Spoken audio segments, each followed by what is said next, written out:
everyone, Future Kate here. Before you begin watching, we quickly wanted to let you know that at the time we recorded this video, it did turn out to be a little bit longer than we expected, so what you're about to see is a part 2. We definitely recommend checking out part 1 before you watch this video. Right now we're going to be starting off from our number 6. Alright, thanks for listening, back to the video.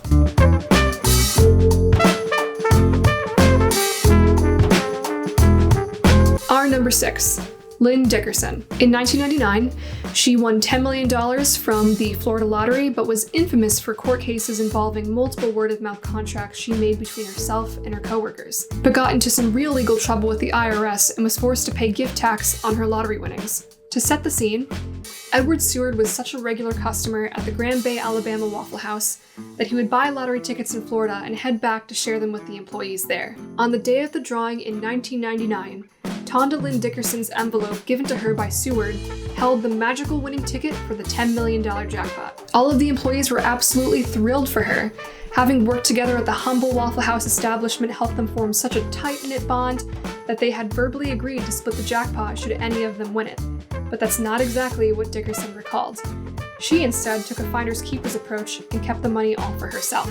Angry with Dickerson for supposedly going back on her word, her coworkers sued on the grounds that they had always had an agreement to split winnings among the employees. The court did find that there was an oral contract. However, unfortunately for them, Alabama state law says that any gambling contracts are not enforceable since gambling is illegal in the state. Dickerson was amount to keep her entire prize, which amounted to a $5 million lump sum payment. Upon hearing this, Seward, the man who had originally bought them all the lottery tickets, was not happy. He was expecting that Dickerson was going to share all those winnings like they had supposedly agreed. But that's not the only reason he wasn't happy. The main reason he was angry is because he claimed he never got the pickup truck he was promised should any of the employees win. Once again, Dickerson was sued, this time by the man who had originally given her the ticket. Seward claimed that Dickerson had misrepresented herself by going back on an agreement that they had. Should she win, she would share the winnings with all of the other employees. Similarly to the previous case, he was unsuccessful in his attempt to sue Dickerson, and the case didn't even make it to court, even after he appealed to the Supreme Court of Alabama. In the meantime, Dickerson got involved in some tax planning troubles with the IRS. She formed an S corporation with her family in Florida called 9 Mill, so that her lottery winnings could be protected, easily managed, and so that gifting would be easier. The gifting part was extremely apparent when Dickerson retained 49% of the stock, while her parents and siblings retained the other 51%. Upon seeing this, an attorney with the IRS billed Dickerson for over $770,000 in unpaid gift tax, since the amount she transferred to her family from the S corporation strangely seemed like the amount for a gift. Thinking that third time's the charm, Dickerson this time hit back at the IRS, but ultimately failed. Her argument was that she intended on splitting the winnings with her family based on an oral agreement, and that there was no gift. She seemed to think that the argument used against her twice in court would ironically work in her favor. Are you serious? Without getting too bogged down in the details, 13 years later, the tax court slapped her with the verdict.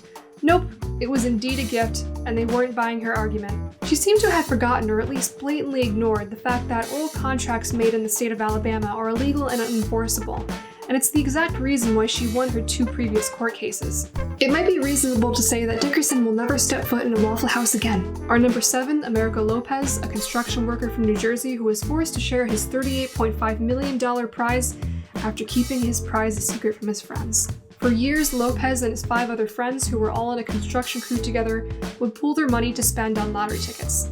Lopez was the one who was in charge of purchasing them. In November 2009, one of the Mega Millions tickets he bought with the pooled money was one of the 2 winners of a $77 million jackpot. But he did not reveal the win to anyone else except lottery officials and acted as if he were the sole owner of the ticket. Not too long after, he received his lump sum check for over $17 million and quit his job, telling his friends he needed foot surgery. The construction crew believed him for several months, until, that is, he revealed to them, supposedly, that he had won the lottery a week after quitting his job. Things started to look a bit fishy, and after doing some digging, they had actually found out that he had won the lottery while he was still working amongst the construction crew. The 5 former friends took Lopez to court, but Lopez's lawyer argued that a lack of a written agreement meant that the allegations on the part of the construction crew were a bit shaky. There was no way of telling who bought what ticket, and no one could say with certainty who actually did pay for the ticket, since Lopez was the one who pooled the money and purchased the ticket in the end.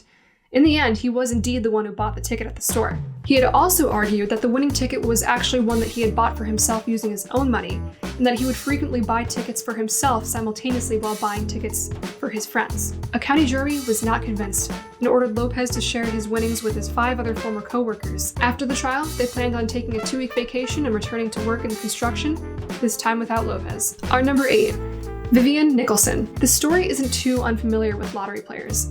Vivian's then husband Keith was the one to actually buy a lottery ticket that would earn them over £150,000, which in today's standards would translate to 4.1 million in US dollars. This lady was so frivolous in her spending that she even had a musical written after her motto, which was, "Spend, spend, spend." Nicholson grew up in poverty and helped out her coal miner father scavenge for coal while he was unable to work due to his epilepsy. At 14, she left school to go work at a licorice factory, and at 16, she became pregnant and married her first husband, who she then left for Keith, her next-door neighbor, 2 years later. When Keith took home that big lottery prize, Vivian's life took a sudden and chaotic turn. In just a few short years, the couple's money rapidly depleted after lavish spending sprees and luxurious purchases including sports cars, fur coats, clothing, jewelry, home appliances, and vacation trips around Great Britain and abroad. But Vivian was completely unaccustomed to this new lifestyle and suffered greatly from her newly acquired wealth. She had no concept of how to manage and save money and spent so much so that she compared it to an addiction to narcotics. She grew apart from her former friends who could no longer relate to her and her all-encompassing want and need for a much more affluent lifestyle. In 1965, Keith died in a car crash just 4 years after winning the lottery.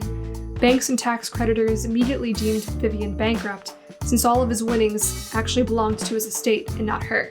Vivian engaged in a grueling 3-year legal battle to regain £34,000, or about 42,000 US dollars, from his estate. All of that money quickly went down the drain thanks to taxes, bills, legal fees, bad investments, and of course, uninhibited spending. She went through 3 husbands and a strong bout of alcoholism after losing her money. Along the way, she even tried to regain her public profile by recording a song titled "Spend, Spend, Spend," singing in a strip club, and then even opening a boutique that closed shortly after.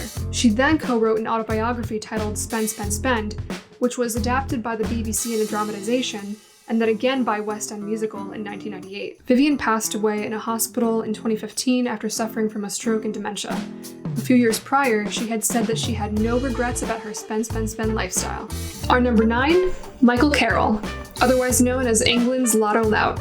Carroll won £9.7 million, or about 15.5 million US dollars at the time, in 2002, and did everything a lottery player was not supposed to do.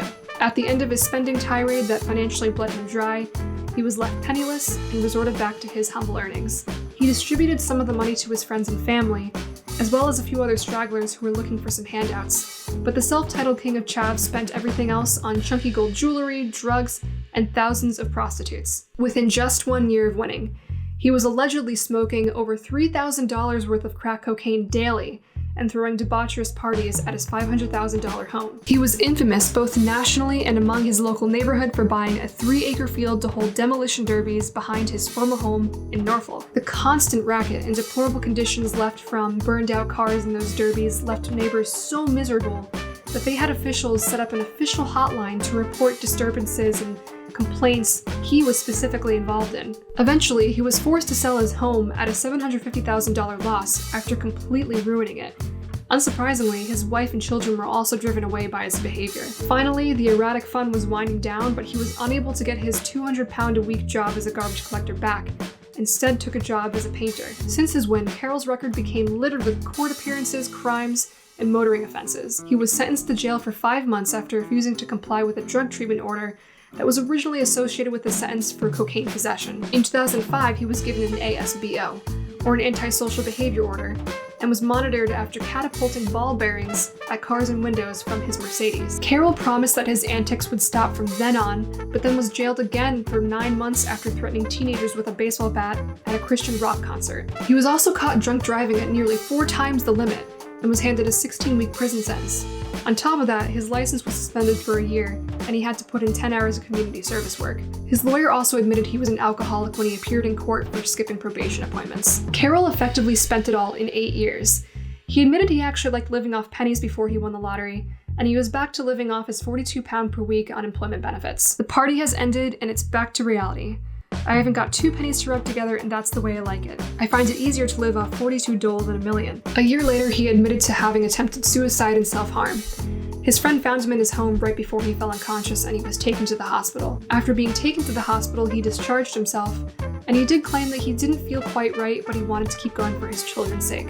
And Willie Hurt is our number 10. After winning a $3.1 million jackpot from Michigan's Super Lotto game in 1989, Willie Hurt spent it all on cocaine and committed a heinous murder fueled by his wicked drug addiction. Originally a family man, it was hard to believe that a $3.1 million jackpot would severely change a lot about him. But just 2 years after winning the jackpot, things started to take a downward turn. By the time the second installment came around for Hurt, he had lost custody of his children and divorced his wife. It probably had something to do with the fact that he had spent a lot of his money on crack cocaine. Hurt did not curb his drug addiction after the divorce. His new girlfriend, Wendy Kimmy, ultimately bore the brunt of it and paid the price. In 1991, Hurt allegedly spent 48 hours binging on alcohol and drugs at a local inn.